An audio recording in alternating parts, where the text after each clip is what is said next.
आयशा का सपना था कि वह बड़ी होकर कंप्यूटर के क्षेत्र में अपना नाम कमाए। इसी सपने को लेकर वह अपने गांव से इलाहाबाद के एक प्रसिद्ध कॉलेज पहुंची थी, पर वहां सीनियर्स को देखकर हिचकिचा गई। उसे कुछ ऐसा महसूस होने लगा जैसे वे सब उससे अलग हैं। उनके व्यक्तित्व के आगे वह खुद को बौना महसूस करती। उसके पास गिने चुने 3-4 सलवार सूट थे। अन्य लड़कियां जीन्स और टॉप पहन कर घूमती। आयशा को अंग्रेजी उतनी ही आती थी जितनी कंप्यूटर प्रोग्राम लिखने के लिए ज़रूरी होती है, जबकि उसके अन्य सहपाठी फर्राटेदार अंग्रेजी बोलते। लड़कियों के बाल भी मॉडर्न स्टाइल में कटे होते। आयशा के बाल लंबे थे। वह 2 चोटियों के अलावा कोई और स्टाइल बनाना जानती ही नहीं थी। अपने इन ख्यालों की वजह से वह किसी से बातचीत करने में भी हिचकिचाती थी। वैसे भी हॉस्टल में उसकी रूममेट आलिया को किसी कारणवश कॉलेज ज्वाइन करते ही घर जाना पड़ गया था। पहले से वह किसी को जानती नहीं थी, इसलिए ज़्यादातर वह अकेली ही रहती। कक्षा में अन्य छात्र उसे अक्सर चिढ़ाते, कभी कभी सीधे कटाक्ष भी करते थे। वह काफ़ी उदास रहने लगी। हालांकि वह पढ़ाई में बहुत होशियार थी, पर उसका ध्यान इन चीज़ों की वजह से पढ़ाई में लगना कुछ कम हो गया था। एक दिन आयशा अपने कमरे में इसी तरह उदास बैठी थी कि अचानक दस्तक हुई। उसके कमरे में कौन आ गया, ये सोचते हुए उसने दरवाज़ा खोला। सामने एक खूबसूरत लड़की खड़ी थी। उसने हाथ आगे बढ़ाते हुए कहा, hi, I am Alia, your roommate. तुम ज़रूर आयशा होगी। डर के मारे एक क्षण के लिए आयशा के मुंह से कुछ नहीं निकला। उसने ये तो सोचा ही नहीं था कि उसकी रूममेट को भी उसे झेलना पड़ेगा। उसके मन में यही विचार चलने लगे थे कि यह आलिया भी उसका मजाक बनाएगी। उसने सहमते हुए अपना हाथ आलिया से मिलाया, पर आलिया के चेहरे पर फैली मुस्कान देखकर वह अपना डर कुछ भूल गई। आलिया ने कहा, मैंने सुना है कि तुम बहुत होशियार हो और 12वीं में तुम्हारे बहुत अच्छे नंबर आए थे। भाई, मैं तो पढ़ाई में बहुत पीछे हूँ। मुझसे अंग्रेजी कितनी ही बुलवा लो, पिक्चरों की कहानियाँ कितनी ही पूछ लो और लेटेस्ट फैशन स्टाइल के बारे में कुछ भी जान लो, पर पढ़ाई में तो मेरा हाल बड़ा ही बुरा है।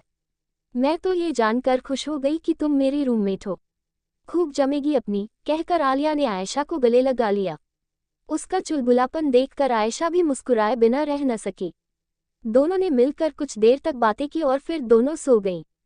आलिया में न जाने क्या बात थी कि वह जल्दी ही आयशा की दोस्त बन गई, पर आलिया के अन्य दोस्तों से वह कभी दोस्ती नहीं कर सकी। वह ऐसी जगहों पर आलिया के पास जाती ही नहीं थी जहां पर उसके अन्य दोस्त होते। आलिया की खास सहेलियां तारा और शिवानी तो उसे खासकर अच्छी नहीं लगती थी। वह अक्सर उसका और उसके कपड़ों का खूब मजाक बनाती थी। उसके बोलने के तरीके पर तो वे कई बार उसके सामने ही उसका मजाक उड़ा दिया करती थी। एक दिन आयशा पढ़ने में व्यस्त थी। आलिया अपना मोबाइल छोड़कर कहीं गई हुई थी। मोबाइल बार बार बज रहा था। उसने देखा कि उस पर डैडी लिखा आ रहा है। आयशा को लगा कि हो सकता है कोई ज़रूरी फ़ोन हो। वह आलिया को ढूंढने लगी। ढूंढते ढूंढते वह तारा और शिवानी के कमरे के पास पहुंची। अंदर से आवाज़ें आ रही थी, यार आलिया, तेरी कोई बात समझ में नहीं आती। तू खुद तो इतनी मस्त है, पर उस आयशा को अपने साथ क्यों टांगे रखती है। शायद ये तारा और शिवानी की मिलीजुली आवाज़ें थीं। आलिया ने जवाब दिया, यार तुम लोग हर किसी को एक ही नज़रिए से देखते हो, जबकि हर किसी में कुछ न कुछ खासियत होती है।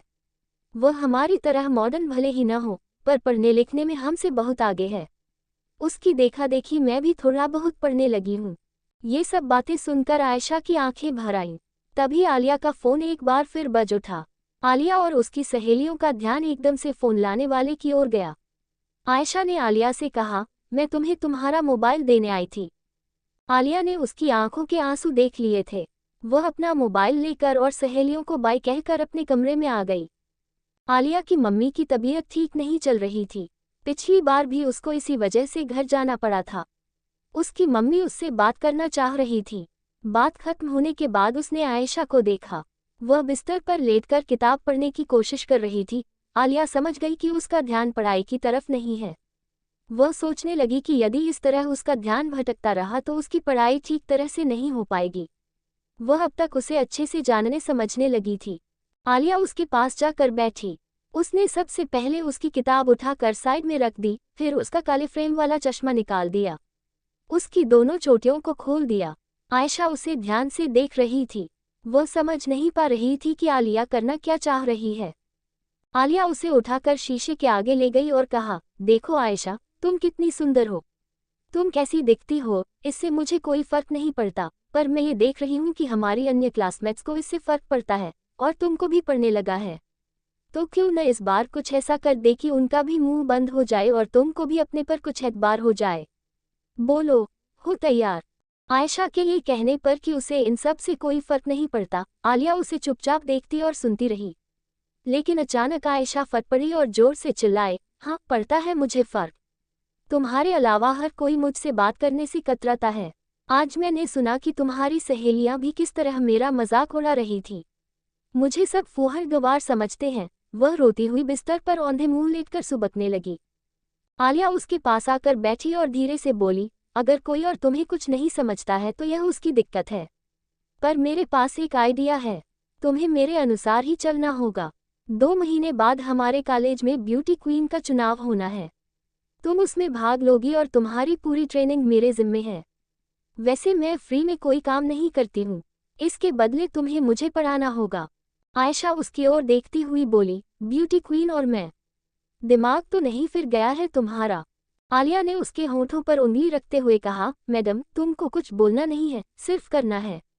ये बात अभी हम किसी को नहीं बताएंगे। अब आलिया रोज शाम को पहले आयशा से कंप्यूटर सीखती और फिर उसको अंग्रेजी बोलना सिखाती, उसको चलने व बात करने का तरीका और न जाने किन किन चीज़ों पर लेक्चर देती।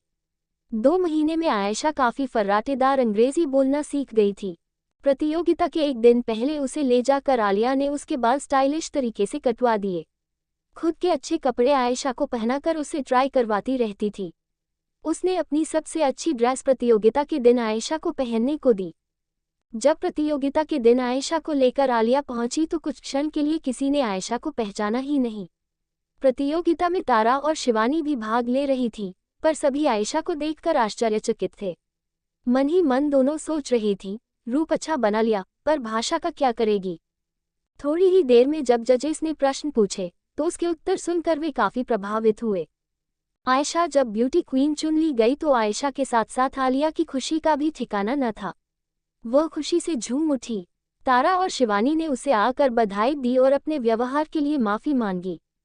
कार्यक्रम खत्म होने के बाद आयशा जब वापस अपने कमरे में पहुंची तो आलिया को धन्यवाद देने लगी। आलिया ने कहा, मैडम इसके बदले आपको अभी मुझे बहुत पढ़ाना है। मुझे भी तुम्हारी ही तरह जीत हासिल करनी है। फिर आलिया धीरे से मुस्कुराती हुई बोली, जिस क्षेत्र को हमने चुना है उसे मैं बहुत अच्छी तरह जानती हूँ कि आगे बढ़ने के लिए रूप से ज्यादा दिमाग की जरूरत पड़ेगी। पर चूंकि लोग तुम पर कमेंट मारते थे और तुम भी थोड़ी सी उदास रहने लगी थी, इसलिए मैंने बस तुम्हारी थोड़ी सी मदद की, पर मेहनत और गुण तो तुम्हारे ही थे। अब इन बातों में तुम भी कभी ध्यान नहीं दोगी, यह मैं जानती हूँ। मैं अपने उन दोस्तों को भी अच्छी तरह जानती हूँ जो तुम्हारा मजाक बनाते थे। देख लेना कल ही तुमसे दोस्ती करने आ जाएंगे। सुबह उठते ही उनके दरवाजे पर दस्तक हुई। आलिया सो रही थी। आयशा ने दरवाज़ा खोला तो सामने तारा और शिवानी बुक्स लिए हुए खड़ी थी। वे उसके गले लगकर उससे एक बार फिर माफ़ी मांगती हुई बोली, आयशा क्या तुम हमें भी अपना दोस्त बना सकती हो? आयशा वापस 2 चोटियों में आ गई थी, पर उसके चेहरे पर एक नए आत्मविश्वास का तेज था। उसने कहा, क्यों नहीं, आखिर तुम दोनों मेरी सबसे अच्छी सहेली की दोस्त जो हो। आलिया भी तब तक जग गई थी और उनकी बातें सुनकर मुस्कुरा उठी। तो दोस्तों, कैसी लगी ये कहानी, कमेंट करके हमें ज़रूर बताएं।